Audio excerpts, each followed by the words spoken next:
Hello everyone, welcome back to my YouTube channel SS classes by Sunita Singh. मैं हूं सुनीता सिंह और आज हम लोग देखेंगे भाग 3 Bihar BEd entrance exam 2020 GS का। ओके, मैंने इससे पहले भाग 1 और 2 दे रखा है। अब अगर अब तक आप लोगों ने नहीं देखा है तो आप लोग को लिंक डिस्क्रिप्शन बॉक्स में मिल जाएगा, वहाँ से आप ज़रूर से देख लें ताकि आपको कुछ फ़ायदा हो जाए। ओके, तो चलिए बढ़ते हैं आज हम लोग अपने वीडियो पे।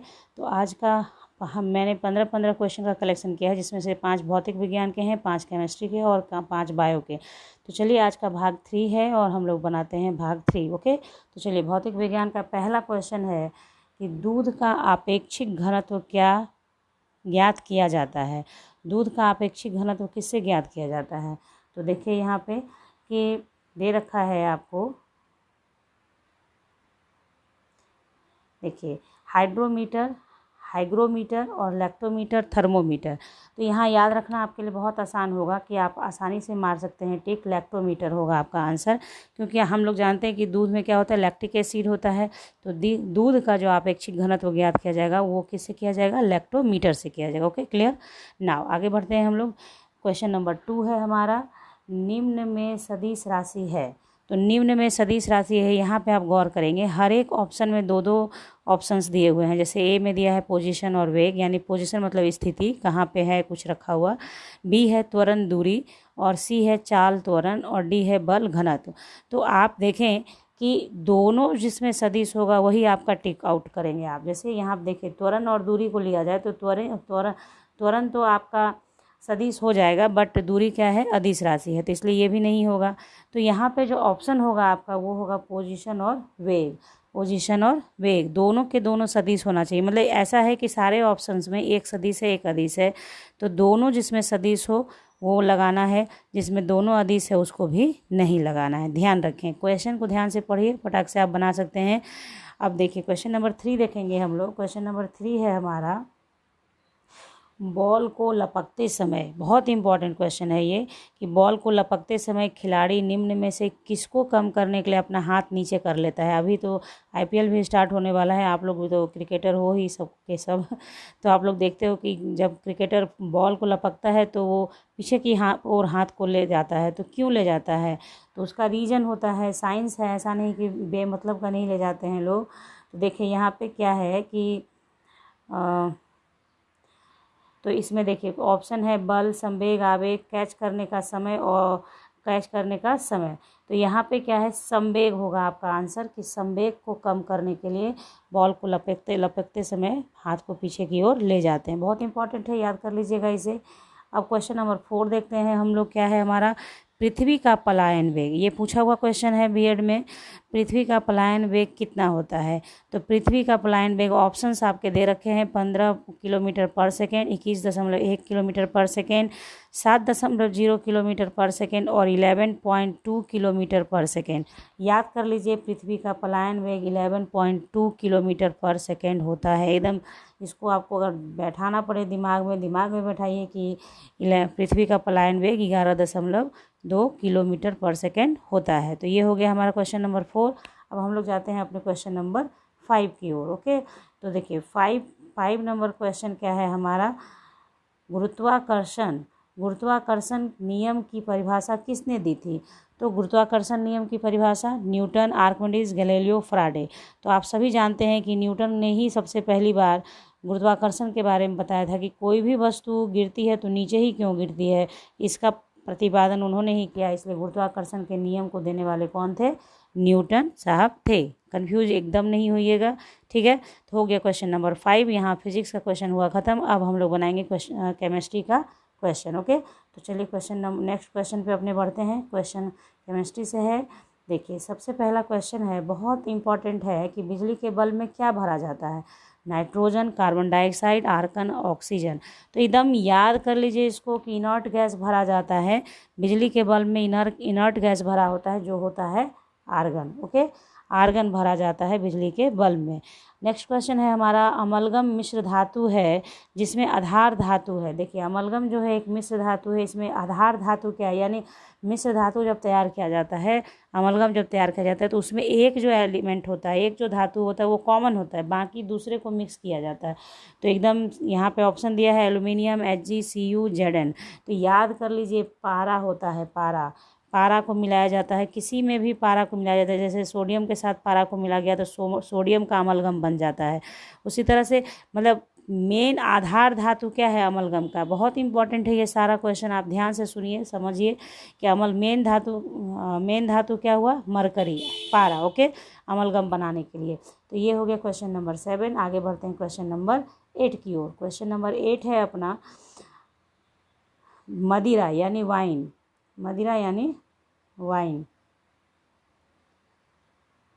तो वाइन का मुख्य घटक क्या है, तो वाइन का मुख्य घटक क्या है, बेंजीन, एथेनॉल, मेथेनॉल, फिनॉल। तो याद कर लीजिए एथेनॉल, एथेनॉल मिला होता है वाइन में, ओके।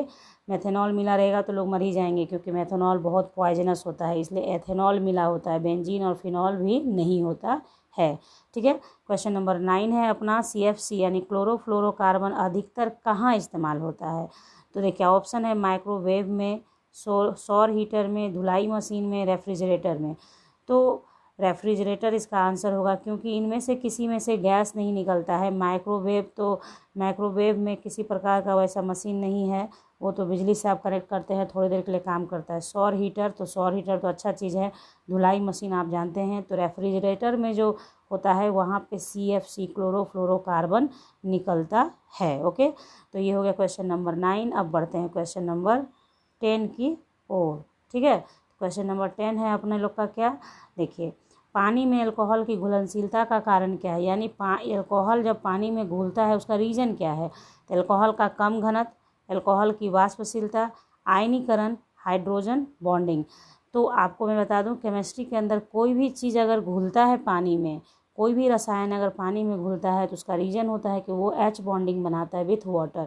तो ऑप्शन नंबर डी होगा अपना लोग का सही, हाइड्रोजन बॉन्डिंग बनाता है, इसके लिए घुलनशील होता है। कोई भी चीज़ अगर वाटर में घुल रहा है तो ये आपको रसायन शास्त्र की भाषा में कहते हैं कि वो H बॉन्डिंग बनाया वाटर के साथ, दैट्स वाई उसमें घुलनशील हो गया।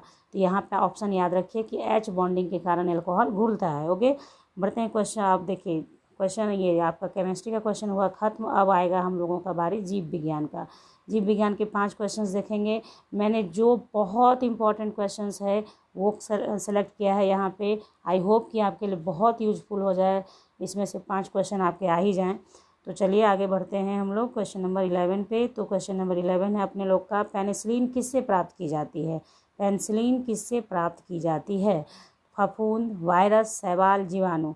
तो याद कर लीजिए पेनिसिलिन प्राप्त की जाती है किससे, फफूंद से, फफूंद से प्राप्त किया गया था पेनिसिलिन को। ज़्यादा स्टोरी में मैं नहीं जाऊंगी तो वीडियो बहुत लंबा हो जाता है, तो इसलिए आप ध्यान रखिए पेनिसिलिन किससे प्राप्त होता है, फफूंद से, ओके। नाउ बढ़ते हैं क्वेश्चन नंबर नेक्स्ट 12 क्वेश्चन की ओर अपना। तो 12 क्वेश्चन है, चेचक के टीके का आविष्कार किसने किया था। चेचक के टीके का आविष्कार किसने किया, तो ध्यान दीजिए कि किसने किया, sir Frederick Grant Banting, sir Alexander Fleming, Edward Jenner, Louis Pasteur. तो ऐसे क्वेश्चंस का क्या होता है ना, आपको ध्यान रखना होता है। जैसे चेचक का टीका बहुत फेमस है इसलिए क्योंकि एक तरह से क्रांति आई थी चेचक के टीका के आविष्कार के बाद, तो नाम याद रखिए कि एडवर्ड जेनर ने किया था। चेचक के टीके का आविष्कारक कौन है, Edward Jenner, okay. Now question number 13 पे चलते हैं हम लोग। निम्न में से विटामिन सी का सर्वोत्तम स्रोत क्या है, अंडे की जर्दी, मछली के यकृत, कोड मछली का यकृत और सिट्रस फल। तो सिट्रस सभी लोग जानते हैं कि विटामिन सी किससे मिलता है, सिट्रस, सी से सिट्रस, सी से विटामिन सी, ओके। तो विटामिन सी का मेन सोर्स क्या है, जो खट्टे फल होते हैं जैसे संतरा है, आंवला तो बहुत रिच सोर्स है विटामिन सी का। तो जो भी सिट्रस फल हैं, खट्टे फल हैं, वो सोर्सेज ऑफ विटामिन सी होते हैं, ओके। तो 13 नंबर क्वेश्चन हो गया हम लोग का। अब बढ़ते हैं हम लोग क्वेश्चन नंबर 14 और 15 की ओर। तो देखिए क्वेश्चन नंबर 14 है अपने लोग का क्या, काली मौत किसे कहते हैं, बहुत इंपॉर्टेंट। काली मौत किसे कहते हैं, कैंसर को, एड्स को, प्लेग को, मलेरिया को। तो इसमें से बच्चों को ज़्यादातर लगता है कि कैंसर को काली मौत कहेंगे या एड्स को, लेकिन इसका आंसर होगा प्लेग को। प्लेग से अगर कोई मरता है तो उसको कहते हैं काली मौत। ठीक है, ध्यान रखिए, क्योंकि होता क्या है, अगर आपने पढ़ा नहीं है ना तो इतने सारे भारी भरकम बीमारी का नाम यहाँ लिखा हुआ है ना कि लोगों को, बच्चों को क्या लगता है कि काली मौत मतलब कैंसर से जो मरता है उसको बहुत तकलीफ होती है, तो काली मौत कैंसर हो सकता है, एड्स हो सकता है, लेकिन नहीं, प्लेग से अगर कोई मरता है तो उसको हम लोग काली मौत कहते हैं। नाउ क्वेश्चन नंबर 15 पे चलते हैं हम लोग। विटामिन सी की कमी से कौन सा रोग होता है? बेरी, रतौंधी, स्कर्वी, प्लेग्रा। ठीक है, तो देखिए यहाँ पे विटामिन सी की कमी से, तो विटामिन सी से जैसे अभी आपने पढ़ा सिट्रस सॉस, सी से सिट्रस, उसी तरह से स्कर्वी रोग होता है विटामिन सी की कमी से। ध्यान रखिए, सिट्रस फल से विटामिन सी मिलता है और विटामिन सी का अगर आपको कमी होगा तो स्कर्वी रोग हो सकता है।